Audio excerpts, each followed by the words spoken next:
확성기 자체가 뭐 굳이 크게 위력적이지는 않습니다만 북한의 이 행동 자체가 우리와의 판문점 선언을 깨버렸다는데 의미가 있는 것 같습니다. 톱뉴스 주제부터 공개합니다.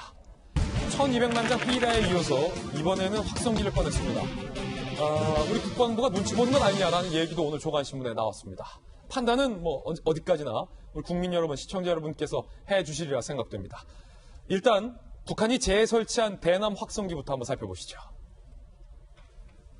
사진에 보이시죠? 엄청 큽니다. 멀리서도 보일 정도로 큼지막합니다.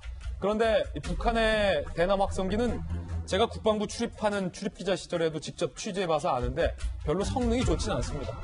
우리 최전방에서 제가 귀 기울이고 들어도 잘 안 들릴 정도의 약간 좀 성능이 떨어지는 대남 확성기입니다. 그래서 저기서 무슨 방송이 나오는지는 사실 우리에게 그렇게 위협적이지는 않습니다. 그런데 북한이 합의를 또 깼다는 데에 의미가 있는 겁니다.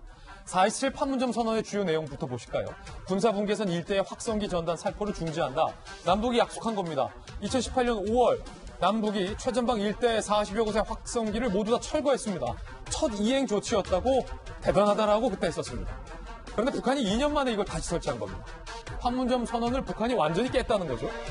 군 관계자는 대남 전단 살포 등 심리전 예의를 주시하겠다라고 얘기를 했습니다. 자, 그럼 여기서의 문제는 우리 군도 다시 확성기를 설치해야 되는 건 아니냐라는 얘기입니다. 이미 북한이 우리 돈 국민의 혈세 700억 원이 들어간 남북 공동연락사무소 등의 건물을 폭파시킨 상황에서 우리 정부가 이에 상응 조치를 무엇 할 거냐. 이것도 지금 과제인데 확성기에 대한 대응 조치를 어떻게 할 것인가가 우리 정부의 선택입니다. 여러분은 어떻게 생각하십니까? 다시 우리 군도 대북 확성기를 설치함으로써 맞대응 나서야 하는 건 아니냐라고 생각하십니까? 아니면 뭐 우리도 똑같이 할 필요가 있냐? 참자라고 생각하십니까? 우리 군의 대북 확성기는 최대 20km 북 1개 사단이 들을 수 있는 정도의 정말로 음질이 굉장히 선명하고 멀리 나갑니다. 오디오 음량도 큽니다. 잠시 후에 들려드릴게요. 북한이 그래서 우리 군의 확성기에 대해서 극도로 민감한 반응을 보입니다. 왜냐하면 이거 다 들리거든요. 북한군이 비수기 때는 이거 농사 짓거든요. 비수기가 아니라 그 농사철에는. 농사 짓는 북한 인민군들도 다 들어요. 그래서 소녀시대 음악도 북한군들이 다 듣습니다. 그래서 북한이 이렇게 신경질적인 반응. 남북관계에 따라서 송출과 중단을 반복해왔던 역사도 있고요. 회담 때마다 중단을 요구했었고 포격을 하겠다는 협박을 하기도 했었던 게 바로 우리 군의 확성기입니다. 이거 다시 세워야 되는 거 아니냐 지금 논란이 일고 있고요. 일단 국방부는요. 지난 17일 북도발이 실제 행동으로 옮겨질 경우 반드시 그에 대한 대가를 치르게 될 것이라고 말은 던져놨습니다.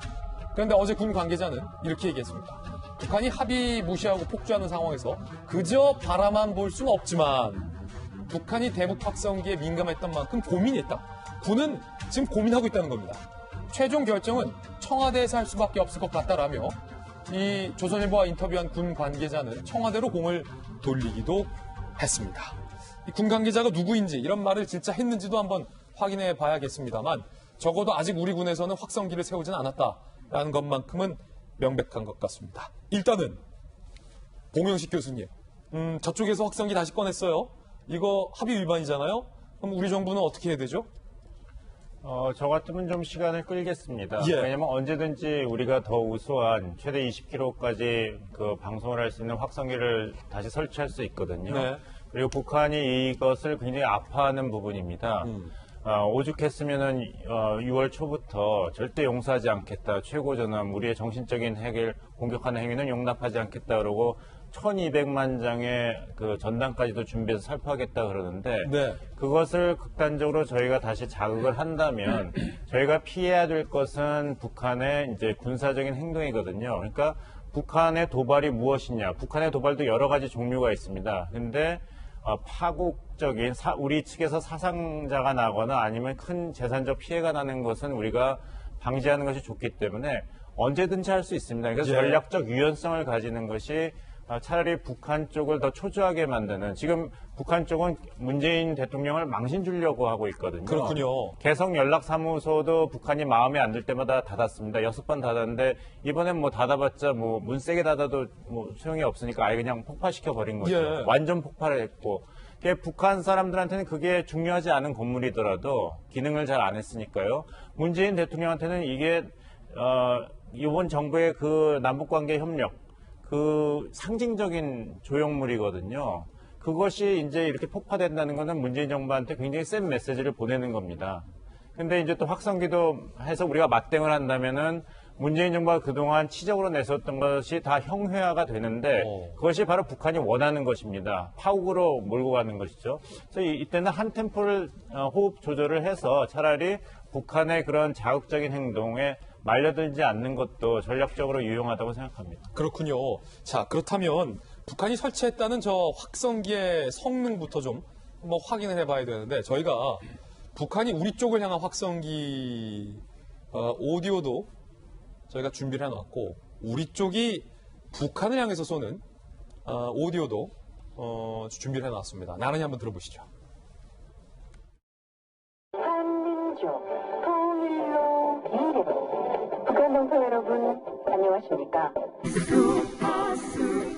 슈퍼마켓 뭐든지 다 팔지요.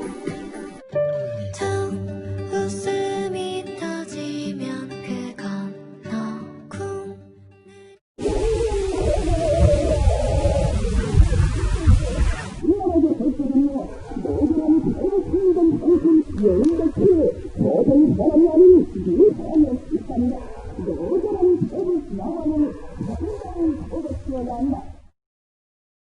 자, 양측 그 대남 대북 확성기의 실제 오디오 소리를 한번 들어보셨습니다.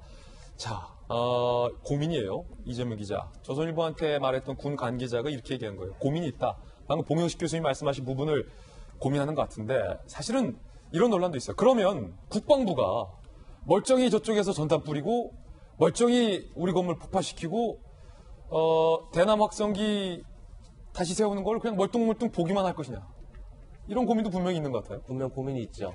그러니까 대남 확성기라는 게 아까 얘기한 것처럼 사실 그 성능이 과연 뭐 뛰어나지도 않고 그리고 이게 심리전 일환인데 그 심리전이 우리나라 국민들한테 통할 것도 아니고 근데 불구하고 저 한다는 자체가 뭐 여러 번 얘기했지만 결국은 뭐 삐라를 살포하겠다. 대남 방송을 다시 재개하겠다라는 게 뭐 가장 기본적으로는 이제 판문점 선언을 전면 파기하는 그런 조치인 것도 있는 거고 한편 내부 결속의 의미가 강하겠죠. 근데 또 하나의 의미는 이런 게 있는 것 같습니다. 이게 아까 봉 교수님도 얘기했지만 우리가 바로 맞대응하기 참 애매하죠. 그러니까 이게 삐라 살포하니까 우리도 하겠다. 대남 방송하니까 우리도 대북 방송하겠다. 하기도 애매하고 또 그렇다고 안 할 수도 없죠, 사실은. 저쪽이 파기한 이상 우리 입장에서는 그냥 가만히 있을 수도 없고. 그래서 전 이게 어떻게 보면 한 남남 갈등을 유발하는 한 북한의 어떤 그 심리전이 아닐까. 그러니까 저 자체로 어떤 심리전을 편다기보다는 그냥 우리는 뭐 하고 있냐 이런 여론이 만들어질 수 있는 거죠. 우리 사회 내부에서도. 한편 그러면서도 그렇다고 바로 하기도 참 청와대 입장 애매하고. 그래서 북한 입장은 그런 걸 노리는 게 아닌가라는 생각도 분명히 들더라고요. 그렇게 봤을 때, 자, 우리 부처도 분명히 역할 분담이 있어야 될 텐데, 국방부가 통일부처럼 우리도 한번 좀 지켜봐야겠다. 뭐 청와대가 결정하지 않겠네. 이런 애매한 답변을 하는 것 자체가 오히려 북한의 노림수가 아닌가라는 생각이 들기도 합니다. 이 기사가 사실이라면. 그렇죠.